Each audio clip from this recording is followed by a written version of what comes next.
Yeah, my name is Caleb Pierce. I'm running for state representative in District 21, running for seat B in that district. I've lived in Meridian and lived in Idaho since I was 4 years old. So lived here for just about 18 years.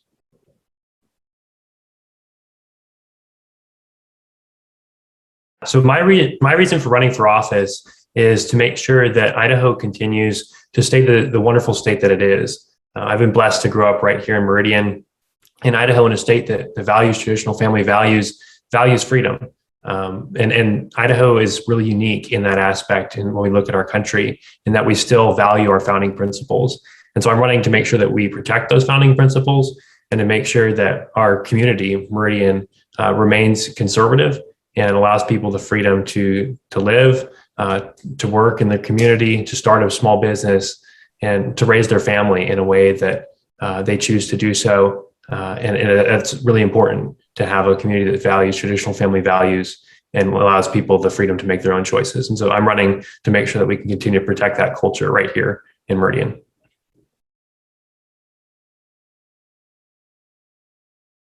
Office. I've been involved in Idaho politics since I was 6 years old, been helping on campaigns from city level all the way to congressional and gubernatorial levels, and have been involved to try to make sure that conservatives win elections right here in Idaho. But I've also had the opportunity to serve in Idaho's government. When I was in high school, I had the opportunity to serve as a page for the Idaho House of Representatives, and then went on to intern for a group of conservative legislators in the House of Representatives, and then interned for U.S. Congressman Russ Fulcher, and have continued working in policy since then.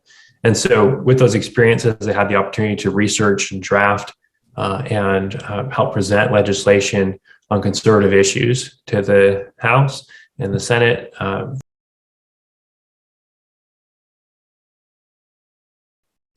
The greatest issue Idaho faces today is the threat from the radical left against our culture.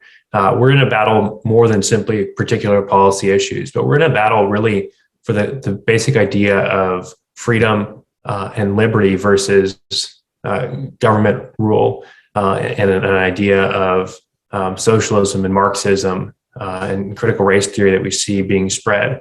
And so from a cultural standpoint, that's the greatest issue that we face, is making sure that we have a system that actually values conservative principles. When we start getting into particular policy issues, there's a lot of issues that we face. Particularly of importance for a lot of folks in Idaho is the issue of property taxes, where we see skyrocketing property taxes. But it's not just property taxes, it's a number of forms of tax in Idaho specifically, and the devastating effect that the Biden administration's policies have had on our economy. Those have kind of combined to really make it difficult for a lot of Idahoans. And so specifically economically, that's a big issue we face. But the broader issue that we face is a cultural one, and a battle of ideas of, do we really value liberty as a culture anymore? And I think that it's important that we do, and that we communicate those values.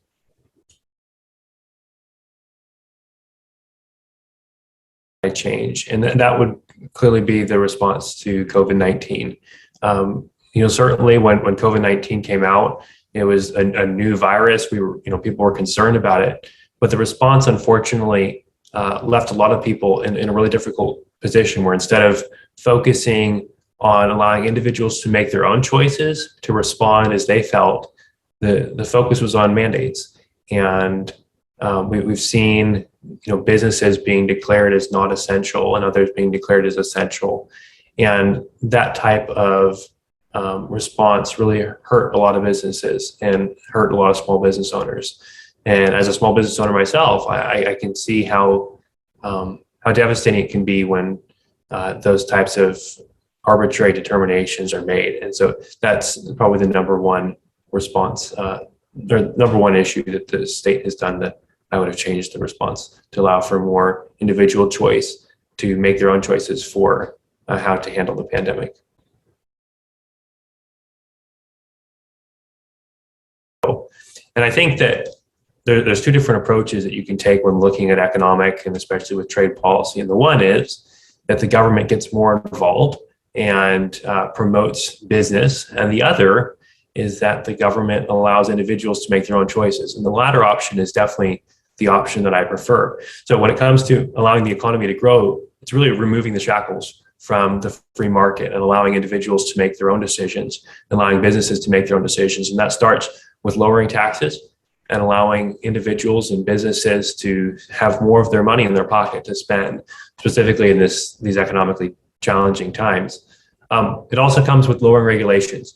We've seen some regulations reduced in Idaho, but we've seen a lot of them just simply softened.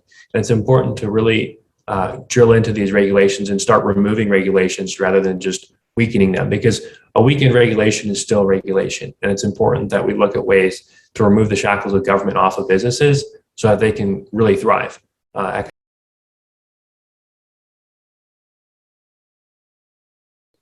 the question is, what is my take on the current state of education in the state of Idaho? Idaho is really unique. We're a really conservative state, and we should have an education program that values conservative values and allows for individuals and specifically parents to be able to make choices in regards to the education their child receives.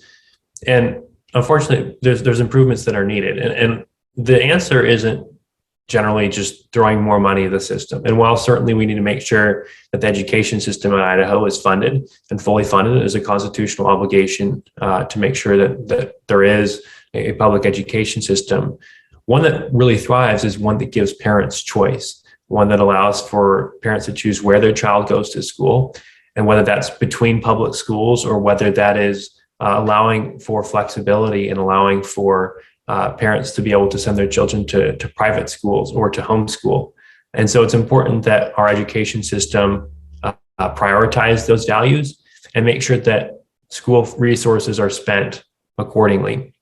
There's a couple issues that we see specifically in the education system from a more social standpoint, and specifically when looking at higher education. There's been a lot of concerns about the types of material that is promoted specifically in higher education, and even in the lower levels of the education system. It's important that we have an education system that allows for an exchange of ideas, but one that doesn't specifically require that individuals conform to a certain belief system, but gives parents the ability to control what their child is learning. And that's and I think I, first of all, really appreciate you all taking the time to watch this video to learn more about me as a candidate. I look forward to hopefully representing you in the Idaho legislature. I believe that now is the time for my generation to rise up and to stand for conservative principles. Our country is built upon the ideas of freedom and liberty, and ensuring that our constitutional principles are followed is essential to ensuring that we have a successful country and a successful economy. And really, even more than that, is protecting individuals' liberties, their life, their liberty, and their property. I'm strongly pro-life, and that animates a lot of the reason why I'm running, because I believe it's important for every life to matter, from conception to natural death, to allow individuals to be able to see their elderly loved ones in nursing homes, and to be able to make sure that their lives are valued, to be able to make sure that the preborn child is protected.